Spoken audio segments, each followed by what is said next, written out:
Hey guys, my name is Anthony, and in today's video I'm going to be commentating over a different type of race. This isn't your typical league race, this is actually a charity event that I took part in a few days ago, and the person who was running this, his name is Jay, and he was running this event just to raise awareness, more awareness, and raise some money for mental health. And as someone who has had a lot of mental health problems over the years, I thought this would be a great opportunity for me to join in and help raise that awareness and also help try and raise some funds for this cause. So as you can see, this is Hungary. What we did is a one-shot qualifying at Hungary followed by a 50% race, and then after that we did a reverse grid 25% race at Austria, which I might make a video on that race as well later down the line. So focusing on this race now, as you can see, the lap actually hasn't been very good. I didn't practice for this. I literally just jumped in as it was only a charity event, and I haven't really raced around Hungary properly since TSRL, which was, I want to say 3-4 months ago now at this point. So wasn't really used to the track, and I basically had to get used to it in this one-shot qualifying. And as you can see, I'm actually qualifying on the medium tires, and that's because, in my personal opinion, the mediums are the best tire to race on around this track. But as we cross the line, we do a 1:16.0, which is very slow, even on the mediums. On the mediums, I believe I should be doing high 13s, maybe 14s. I'm not 100% sure what I should be doing on the mediums, but I know it's definitely not a 16.0. But as you can see, we qualified in 6th, so we're still in the top 10. The competitive level wasn't obviously that high. Again, it is only a charity event, so I still managed to get into the top 10 on those medium tires, even with a bad lap. And as you can see, everyone around me is actually on the soft tires, so I knew that I was going to be at a big advantage here because I'm on the better strategy. We are doing a medium to hard strategy, whereas everyone else around me are either doing a softer hards or even a double stop strategy, a two-stop strategy, going from the softs to mediums and then mediums again. So as you can see, we now started the race already, and I believe we've already... No, we actually haven't. We haven't made up a position yet, but we are looking to make the move on the Williams ahead of us. And at this point, I just wanted to keep everything as clean as possible. Damage was actually on for this race, so I didn't want to cause any wing damage for myself and have to basically come back through the field. And as you can see, Kyle actually tries to go down the inside in this chicane. You can't go too wide here. If you go too wide, one of you is going to end off the track, and in this situation it was him. I did try and leave the space, but again, that chicane is so tight. It's basically a single foul line through the second sector, so if you're trying to overtake people at the second sector, it is going to be very difficult. So you might as well just try and stick behind the person and then actually try and overtake the person going into the start finish line straight, which is exactly what we are thinking about doing on the Williams. Because as you can see, the Williams is struggling even on lap 1, so I'm not sure if they're maybe playing on controller or they're just really not as competitive as obviously we are with the fact that we do league racing quite regularly. But he was struggling at that moment, so I thought we're going to lose too much time if I stay behind him for now. So it was best to overtake him, use my ERS that I needed to, and then try and push towards Leon, who was ahead of us in AlphaTauri. And once again, I think I was the only person in the top 10 at this point who on the medium tires.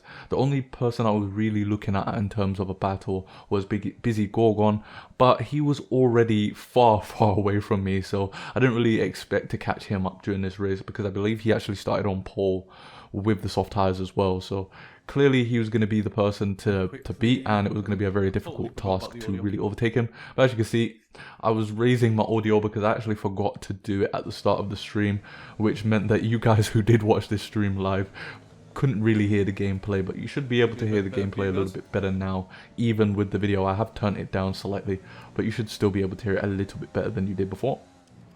And once again, at this point in the race, I was just trying to keep it consistent. I didn't really feel physically great at this point.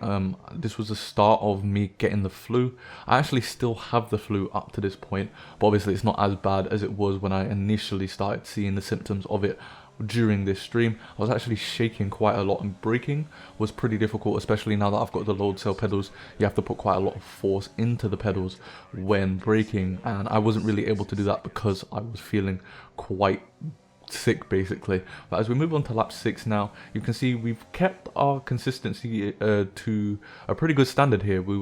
I think we were lapping within at least 3/10 of each other each and every single lap at this point. And the corner cutting was actually on strict, but for some reason we just wasn't getting a warning going through that penalty, going through that zone, I should say. I'm not sure why I said going through that penalty, but yeah, you know, it was obviously lucky for us that we weren't getting warnings. We didn't really want to get any penalties during this, but as you guys know from my league races, I'm the type of person who I get warnings every single race. But as you can see, the Alfa Romeo ahead of us, he's actually going for the 2-stop because there's no way he's going to make it to the end on the hard tyres, pitting on lap 6. So he's definitely going to be doing a soft mediums here.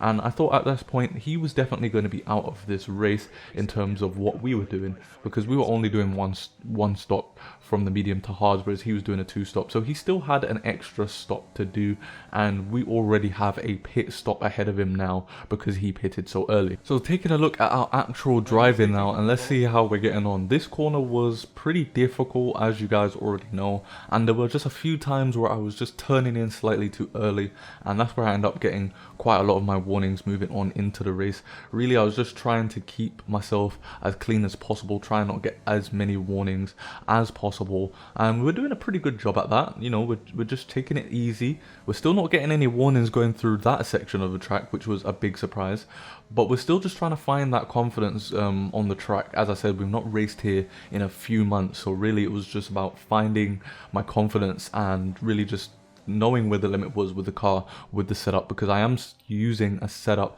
that was very similar to the one I was using in TSRL, and I was just trying to find my confidence at this point. And we are roughly about 1.5 seconds behind Leon now, which means that the soft tires are actually slowly starting to go off at this point. I believe the pit window for the softs is between lap 8 and lap 10, so Leon is probably going to be thinking about going into the pits at the end of this lap. Same with Gorgon, who is almost 10 seconds up the road at this point, whereas me, I know that I can push until roughly around lap 15, lap 16 on these medium tires. So once they go into the pits, it means that we're going to have the lead of this race, and we're going to have a lot of clean air to really try and push the car and trying to find more confidence in the car, just so that when we do go onto the hard tires, we really know where the limit is and we can really push the car and try and catch up to Gorgon as much as we can, who, as I said, is already at 10 seconds up the road. And once he goes into the pits, he's obviously going to be on the quicker version of the hard tires than our mediums, so he's going to be able to catch us up. And if he catches us up sooner rather than later, then obviously that means he's going to be a pit stop ahead of us, which is not what we want.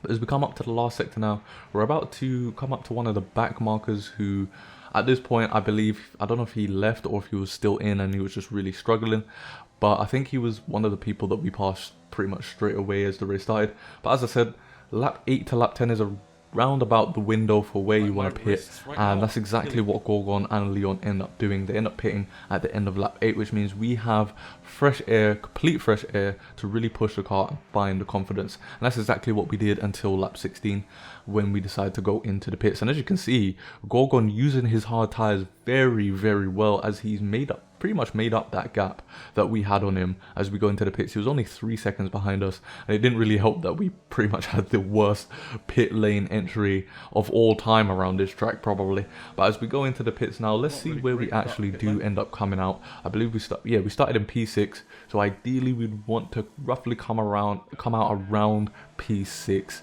So let's see exactly where we come out here. We've got a few of the guys who, as I said before, they're going to be on the 2-stop strategy, so you do need to keep in mind of that. So we have made up a few positions because they still do need to pit. However, we come out in P7, and I believe in front of us there are about 1 or 2 guys who are on that 2-stop strategy. So realistically, we're actually in a net P5 at the moment, just waiting for them to really go back into the pits. And at this point, you can see that the Alfa Romeo of Nathan, I believe that is, who is ahead of us, he is going to be quite slow on those mediums because he's been on those mediums since, I want to say, the end of lap 6. So he's already been on those medium tires for about 10 laps. And as I said before, the mediums can only really last about 15 to roughly 17 laps, so he's pretty much already gone halfway through his second stint, so he's going to be quite slow. And we've just come on the hard tires, and as you guys know, when it comes to the hard tires on this game, they start off fairly slow, but as you get into the laps, they get quicker and quicker and quicker. You know, these tires are very durable around most tracks, and it's ridiculous how quick you can actually be towards the end of a hard stint, considering that obviously usually the tires would actually slow down as you get into the stint, but hard tires just seem to speed up a lot of the time as you get into the stint. But yeah, at this point, I just wanted to try and get through some of these people as quick as possible. I wanted to ideally be ahead of Leon, who is on hard tires, so we are going to be fighting him for this position at this moment of time. So yeah, I ideally want to be ahead of him, so we're going to have to really push these next couple of laps. And as we come up to this corner now, something very interesting happens. We actually get a 95 viewer raid from Brendan Lee, and I feel so bad about this because I actually missed that on the stream. I believe we had 3 raids during this stream, and I caught 2 of them and missed 1 of them, and the one that I just so happened to miss happened to be from Brendan Lee. But obviously I was very grateful for each and every raid that we did receive during this stream, because obviously the more people that are watching, then that's obviously more eyeballs on the actual cause that we're racing for, which is exactly what we want. So I want to thank Brendan Lee for that raid. It did mean a lot, and I believe Jay was very happy with how everything turned out in the event, which, as long as he's happy, obviously him being the person running it, then I'm happy. But moving on to what's actually going on in the actual race now, Nathan, he's struggling on these medium tires, and I can see that. I want to try and get past him as soon as possible, because the more time we stay behind him, then the more time we're actually losing to Leon, who's up ahead.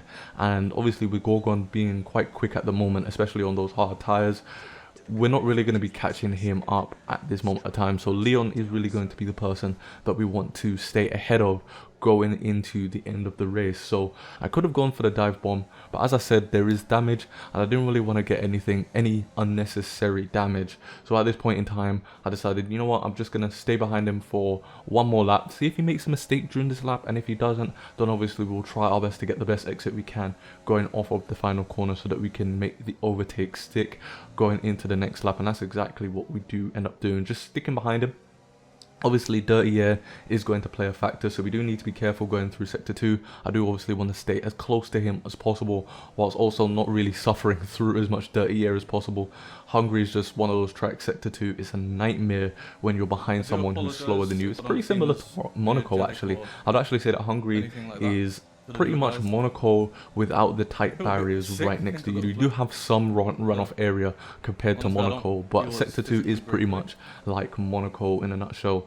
If you're behind someone, you're pretty much stuck, and you're gonna have to wait until the final corner, and you're gonna really have to get a good exit off of that final corner, especially in this point in time, when even though we're quicker than Nathan, at the same time he's still on the softer tire, which means that he does have slightly better traction. But we do get a pretty good exit coming off the final corner. Decide to use all the ERS that I do have, and obviously with the ERS we do end up making overtake and putting our car exactly where we need to, just to keep the position from him. I didn't really want him to overtake me, because if he overtakes us again, that means we're going to be stuck behind him going into sector 2, and that means we're going to be losing even more time to Leon, which is not what we want. And speaking of Leon, he is now less than a second ahead of us, and as you can see we get another warning, and that was the summary of this race for us really in terms of the warnings. I do believe we were driving pretty well, but we were just extending the track a little bit and just turning in too soon for some of the corners, especially that left-hander, and it was giving us warnings. And at this point I believe we have 3 seconds worth of time penalties, and I believe that was our second warning towards the 6 seconds. So if we get one more warning, that is 6 seconds worth of time penalties, which is not something we want, considering that Leon is still ahead of us, which means we would need to overtake him and then pull a 3-second gap on him in order to keep the position from him. As we come up to the final corner now, I do believe that the Mercedes up ahead have pit for his second set of medium tires. Take a quick look. Yeah, he's pitted for his second set of medium, so we're going to get the position on him.